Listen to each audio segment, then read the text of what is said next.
Hello everyone, we begin a press conference after a bilateral meeting between NATO's Supreme Allied Commander Europe, General Alexus Grynkewich, and the Lithuanian Minister of Defense, Ms. Dovile Sakaliene. We also have Lithuania's Chief of Defense, General Raimundas Vaiksnoras, present at the conference. We'll have time for questions after the statements, and both of the speakers will take 2 questions each. The opening statement belongs to Minister Sakaliene. So hello everyone. Since we agreed that we are going to have this press conference in English, so I'll just make my initial points in English. First of all, really thank you for being here, General. We really appreciate that. This is a difficult time for all of us, and what happened in Poland, of course, understandably raised a certain level of anxiety in Lithuania as well.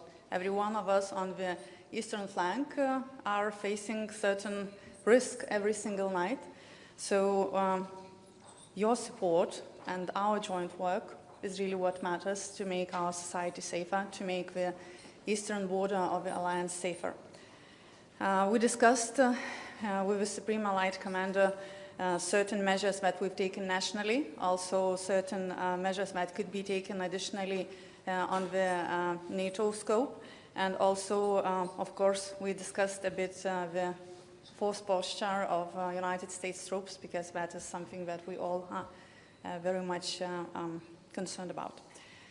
So regarding national measures, just to remind what we've done from our side, because homework is also what matters and what we need to do first of all before asking anything of anyone else.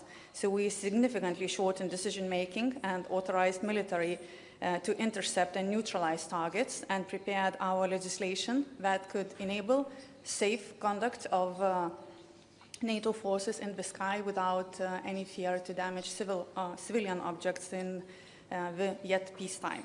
We have started national operation to increase detection of threats on the lower altitudes and deployed air defense units supported by mobile groups from the land forces to increase the protection of our eastern border. And we worked on the additional procurement package to increase capabilities to detect and intercept drones, which will amount to additional €500 million. Regarding air defense, we discussed about perception shift from air policing to air defense.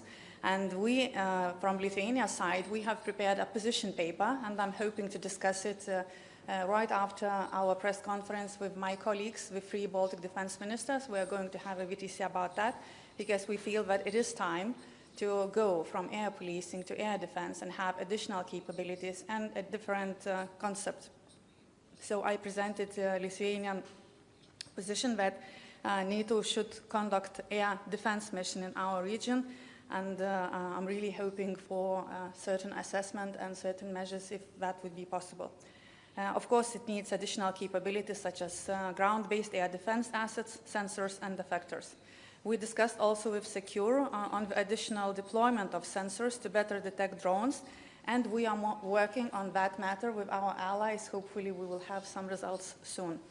NATO is ready to support national and regional efforts with a wide range of options, starting with already enhanced intelligence and detection sharing to the future deployments of additional assets and joint specialized exercises aimed to address the new types of threats. And this demonstrates Secure's precise and forward-looking understanding of the situation. We are extremely grateful for that. NATO posture management in the context of Zapad exercises and new evolving threats is adequately addressing the situation. So we just have to keep the pace and support Secure with timely political decisions from our side. And then, considering the second hat that Secure is wearing, the United States, so we discussed our position regarding the posture of United States troops in Lithuania in particular, and on the eastern flank in general. I presented the perception of the deterrent factor of United States troops that it has in Lithuania. It's crucial here to deter Russia, and Lithuania, of course, is providing a great host nation support, so we are hoping to see Secure, if his schedule will allow, in the opening of a new infrastructure for United States troops shortly. Well, thank you, Minister, and thank you, General, for hosting me here today. It's a real honor to be here on my first visit to Lithuania as Supreme Allied Commander Europe, especially on September 11th. As we remember the events of that day, it's also important to recall what happened in the days that followed.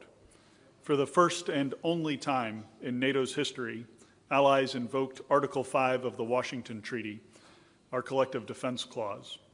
Allies made clear that they stood with the United States on that dark day, and they responded to the immediate need in the days after the attack, deploying air capabilities to help defend America's skies. And while Lithuania was not yet a member of NATO at the time, your commitment to our collective defense was clear as you were among the first to join us in the war on terrorism. And today, Lithuania is a model ally, a strong ally, and a true friend. You are committed to us, and we are committed to you. You recognize that Article 3 of the North Atlantic Treaty is just as important as Article 5. You recognize national and collective resilience is a foundation for credible deterrence and defense. This strength is vital for safeguarding our people. I'd like to take a moment to talk about your commitments. Lithuania is a leader in defense spending, investing over 4% of GDP, and you're not stopping there.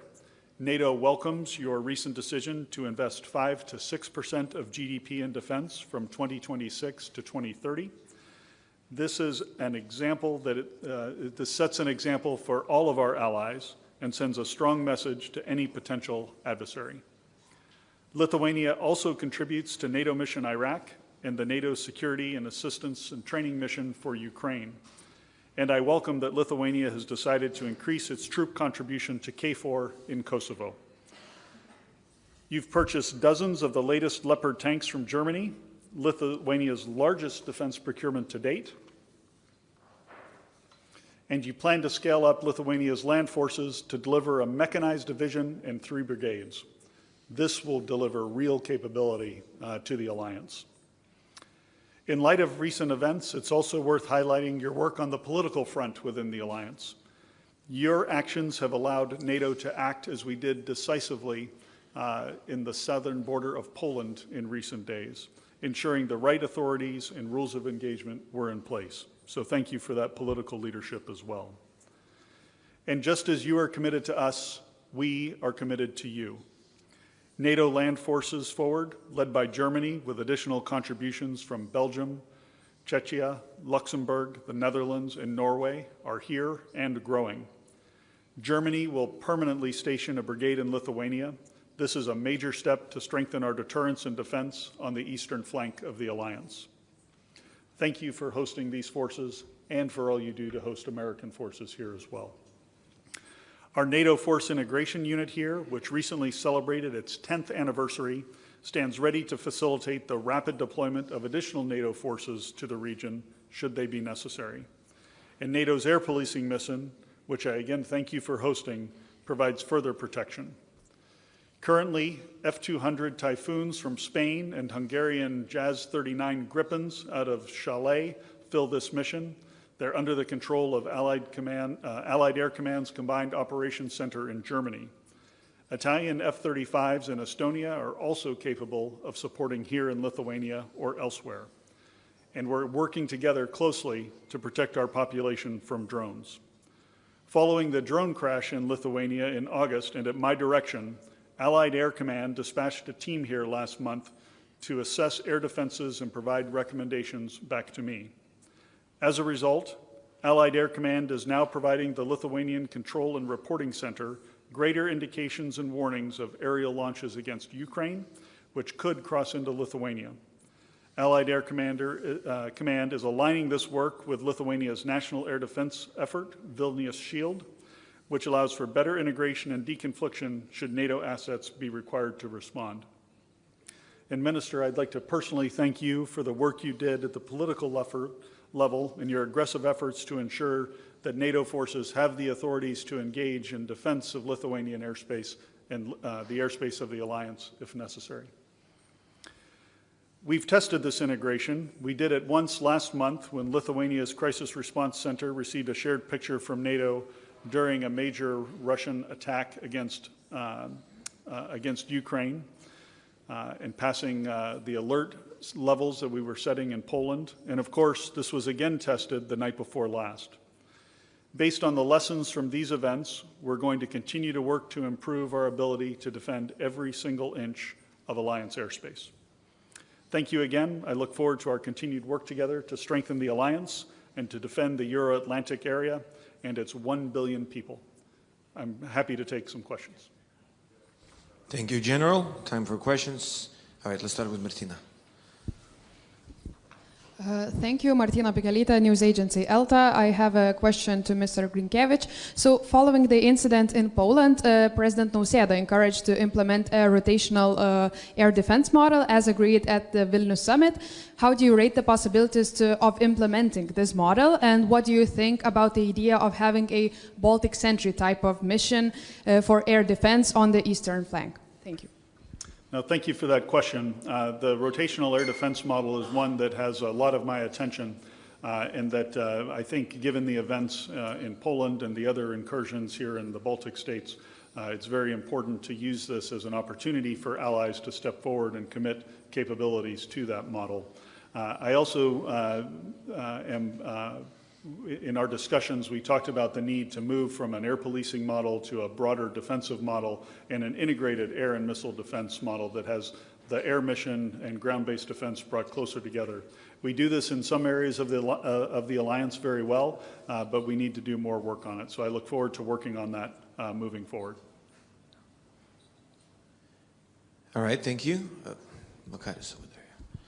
Hello, Vakaris Jungilis, Baltic News Service. Dear Minister, the German newspaper Bild reported that 2 flying objects violated Lithuanian airspace on Wednesday. Can you confirm that NATO radars detected 2 incursions into the country's airspace at 10 a.m. yesterday? Was it because of this possible incident that NATO fighter jets on police mission were scrambled? What kind of object it was, planes or drones? So maybe I'll answer that in Lithuanian. Is it okay? Kadangi su manimi yra kariuomenės vadas, tai galėsiu suteikti daugiau detalių. Esminis dalykas yra tai, kad mes turime dabar padidintą budrumą ir ne vieną kartą kyla naikintuvai, vertindami bet kokį galimą objektą ir po to yra atliekamas vertinimas. Tai jeigu vadas norėtų pridėti.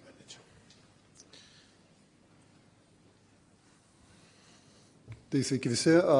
Iš tikrųjų dabar padidintas jautrumas, kaip ir ministras minėjo, mes kiekvieną atvejį, kuris galimai galėtų mums nurodyti, kad tai yra kažkokie skrendantys objektai, imamės visų priemonių, kad būtų pakelti naikintuvai, jeigu tai įmanoma. Ir šiuo konkrečiu atveju, apie kurį jūs minate, Bild, aš nežinau, iš kur jie paėmė tą informaciją, bet aš nelabai galiu komentuoti gandų. Mes galim tik tai pasakyti, kad mes šiai dienai organizuojam savo gynybą, mūsų priemonėm, kurios yra, stebėjimą ir, aišku, žiūrime labai intensyviai, kas vyko Lenkijoje. Mes patikrinome visus signalus ir nebuvo fiksuota jokių objektų. Žygė, Vaidai, kuris jau čia norit pirmas. Vaidas Saldžiūnas, Delphi. General Grynkewich, question for you regarding the drone incursions. Now, it's been confirmed that not only Polish Air Force, but also Allied aircraft have been engaged in that operation. If I'm correct, also under NATO command. So can you give us a bit of a picture how exactly that worked? Was that a Polish request that evening? What was your role in that operation? Did you give the green light? Was that something part of the previous pre-delegated powers to the SACEUR, that you would have more flexibility in those situations before Article 4 is involved in the NAC? And secondly, regarding the messaging that you mentioned yourself, that every inch of NATO will be defended. It's an adamant phrase by NATO, repeated again and again, but now you have 300 kilometers of drones flying into the NATO territory, which is about 12 million inches, quite a lot of inches. And the aircraft have engaged the drones with the very expensive missiles, which alone, or a few of them, cost more than all the drones combined. Even if we count the risks that cannot be allowed to take, the costs would be too great not engaging. You have 4 out of 19 drones successfully engaged, which is about 20% success rate. Is that sort of a satisfy you as an F-16 pilot yourself and as a SACEUR in a situation? And again, well, how would you message Russia at this point that such occasions will not occur ever again? Because now they can send 20 more drones, 50 more drones, and you will have to engage them the same way. What of it? Thanks. A good series of questions. And the first thing that I'll start with is NATO had the authorities. We had the rules of engagement in place. No one needed to call me because of the authorities that SACEUR has and the further delegation of those authorities. So down at the aircrew level and at the tactical level, our aircrew, our alliance aircrew, did exactly what they were supposed to do, which was defend alliance territory. And that should give everyone a ton of confidence about the importance by which Allied Command operations and I myself take this mission to defend our airspace. I don't hold it at my level. By the time they get me on the phone, the fight will be over. But I trust Alliance aircrew and Alliance forces to execute that mission every single day. And we'll do the same anytime something is coming toward Alliance territory. It was well executed. I'm sure there are lessons that we'll learn that can make us better, but it was very well executed. I'm very proud of our team that did this. You mentioned the challenge of the geography and the space and the volume of drones that we could face. We are learning a lot of lessons from the war in Ukraine about how to handle these challenges. The air policing mission that we have in Poland is one of our enhanced vigilance activities that's been in place since 2022. SACEUR has been given this responsibility. And we've continued to refine these procedures and ensure that we could execute with the professionalism that we did yesterday. Looking forward, there's absolutely more to be done.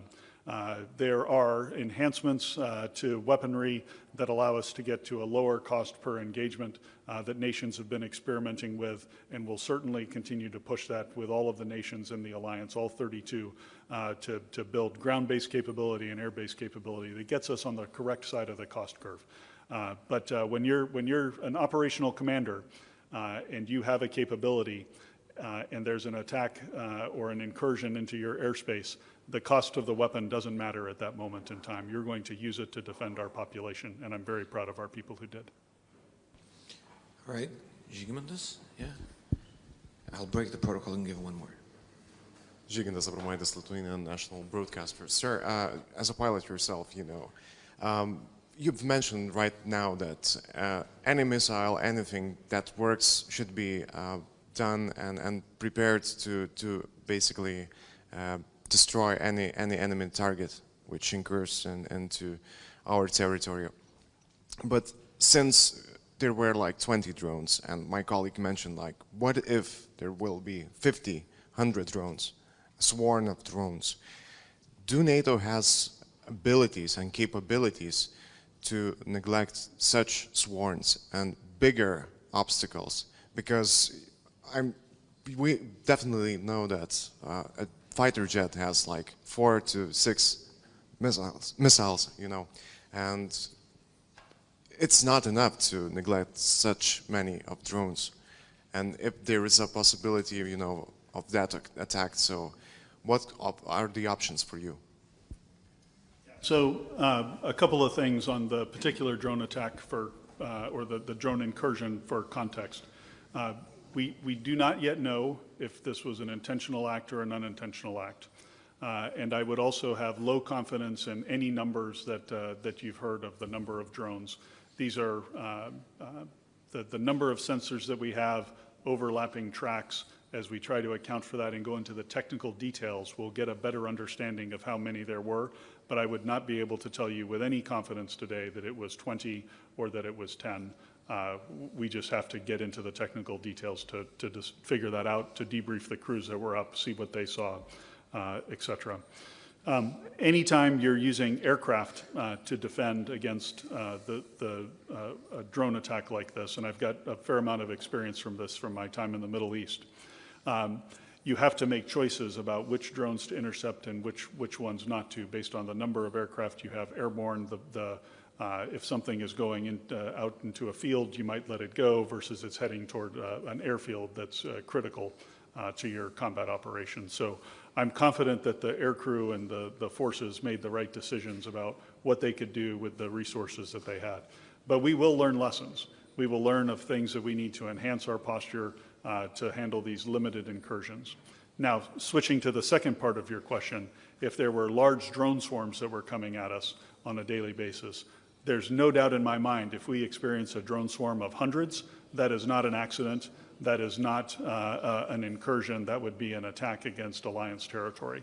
In that case, you're looking at the activation of plans and the flow of additional capabilities into Allied Command operations and under SACEUR that we would deploy forward to help manage that. I won't get into the details of what our strengths and weaknesses are with that, but in the event of an armed attack and an Article 5 invocation, a lot more things would start to happen, and it would be a very different ball game, as we would say in American English. Thank you. All right, Mindaugas. Aš paklausiu lietuviškai, ministrė, jums klausimas arba vadas, jeigu pakviesite papildyti. Ar galite vis dėlto patikslinti dėl vakarykščių įvykių, kas buvo? Mes gavome žinią, kad buvo pakelti NATO naikintuvai atlikti užduotį. Ko gero, darau prielaidą, kad po kažkokio gauto signalo jie buvo pakelti į orą. Kaip dėl to signalo, ar Baltarusiai iš tiesų informavo mus apie kažkokias galimas grėsmes, nes vakar jūs nedetalizavote, ir paminėjote, jog nebuvo fiksuoti oro erdvės pažeidimai, bet jau pasirodė pranešimai, kad lygtais po pietų gerokai ministerijoje nemažai institucijų susirinko aptarti galimo oro erdvės pažeidimo. Galite patvirtinti, buvo toks susitikimas, nebuvo, ir jeigu buvo, kas buvo aptarta? Tai atskirsiu gal šitą klausimą į dvi dalis. Tai pirmas dalykas dėl Baltarusijos. Visi turbūt žinome, kad tai nėra mūsų partnerė arba sąjungininkė. Tai nekomentuosime Baltarusijos pusės pareiškimų dėl bendradarbiavimo. Nei patvirtinsime, nei paneigsime. Kalbant apie reagavimą į oro erdvės pažeidimus, tai nebent vadas norėtų dar papildyti, bet esmė yra tokia. Kaip ir sakiau, mes keliame dabar periodiškai į orą naikintuvus, reaguodami į bet kokius signalus, ir tai vyksta iš principo dabar kasdien. Jo, kad būtų šiek tiek aiškiau, vakar 3 kartus netgi buvo pakilę reaguoti į bet kokias, ar tai būtų meteorologiniai, ar galiu tik tai pasakyti, kad nieko nebuvo fiksuota, todėl neturim ką komentuoti. Kad tyrimai vyksta, kad stebime, kas galėtų būti, tai faktas tai yra nuotolinė, nuolatinis būsena, kaip ir visam planavime ir informacijos dalinimasi. Tai gal tiek. Dėl susitikimo, tai turbūt patys suprantate, kad bendradarbiavimas tarp institucijų yra kritiškai svarbus. Ir tai, kad mes dabar turime ženkliai geriau veikiantį algoritmą ir sąveiką tarp institucijų, taip pat padeda mums greičiau reaguoti. Tai šioje situacijoje Vidaus reikalų ministerijos, Krašto apsaugos ministerijos, Užsienio reikalų ministerijos bendradarbiavimas tiek formuojant bendras pozicijas, tiek reaguojant į mums kylančias grėsmes ir kintant iš šių grėsmų paveikslą yra kritiškai svarbu. Dar kartą noriu paminėti, kad vakar turėjau telefoninį pokalbį su savo kolega Lenkijos gynybos ministru. Su juo kaip tik aptarėme tai, ką ir šiandien vyriausiam sąjungininkų pajėgų Europoje vadui minėjau, ir apie tai diskutavome, kaip galėtų atrodyti galbūt arba formatas kaip Baltic Sentry tipo misija, kuri būtų skirta oro gynybai rytų flango pasienyje, arba kaip galėtų būti transformuota oro policijos misija į oro gynybos misiją. Ir kaip ir sakiau, taip pat planuojame su kitomis Baltijos šalimis Lietuvos paruoštą pozicijos dokumentą finalizuoti ir tikėtina pateikti kaip bendrą. Taip pat palaikysime bet kokius papildomus pajėgumus ir laukiame artimiausių metų atsakymo dėl papildomų pajėgumų sensorių srityje gavimo taip pat. Dėkui. One last very quick one. I'm from South Korean press, KBS. Something to ask you, sir, Defense Minister of Lithuania. Nowadays, Korean people are seeing situations in Europe very carefully in terms of military actions, especially German troops in Lithuania. So my translator will give you my question instead in Lithuanian language. It's a little bit difficult for me to, give the question in English. Labadiena. Saugumo situacija su dronais yra sudėtinga. Ar Vokietijos kariuomenės buvimas Lietuvoje yra pakanka atgrasymo priemonė prieš Rusiją? Jeigu kalbame apie oro gynybą, tai iš tiesų yra viso alijanso pastangos. Visų pirma, tai pati Lietuva nacionalinių lygmenių yra ėmusis nemažai priemonių nuo mobilių oro gynybos vienetų dislokavimo pasienyje iki tam tikros oro erdvės apribojimo, taip pat sisteminių priemonių, kurios įgalins mus žaibiškai uždaryti oro erdvės koridorius, kad galėtumėm naikinti taikinius. Šalia to mes vykdome savo nacionalinius įsigijimus ir taip pat vykdome tam tikrus mokymus ir jų dar turėsime ženkliai ateityje. Tačiau, kai kalbame apie bendrą reagavimą, tai tiek Jungtinių Amerikos valstijų pajėgų buvimas Lietuvoje, tiek Vokietijos sąjungininkų buvimas Lietuvoje prisideda prie atgrasimo. Taip, mes esame pasienyje, tai yra tikrai jautri zona ir nebejoju, kad jūs tikrai labai gerai suprantate, ką reiškia būti labai nesmagaus kaimyno pašonėje ir imtis papildomų karinių priemonių. Tačiau alijanso kontekste, kaip matote, mes reaguojame visi kartu su kitais sąjungininkais taip pat. Tai yra, į orą kyla vengrų naikintuvai, ispanų naikintuvai, taip pat ir iš Estijos bazės atskrenda ir kiti partneriai. Mes turime bendrą reagavimo mechanizmą ir šioje oro erdvėje, naudodamėsi bendrą informaciją, bendrą žvalgybinę informaciją ir mūsų sutelktiniais kolektyviniais pajėgumais, vykdome padidinto budrumo veiklą ir jinai tęsis ateityje. All right. Thank you, Minister. Thank you, General. Thank you, General. Thank you, everyone.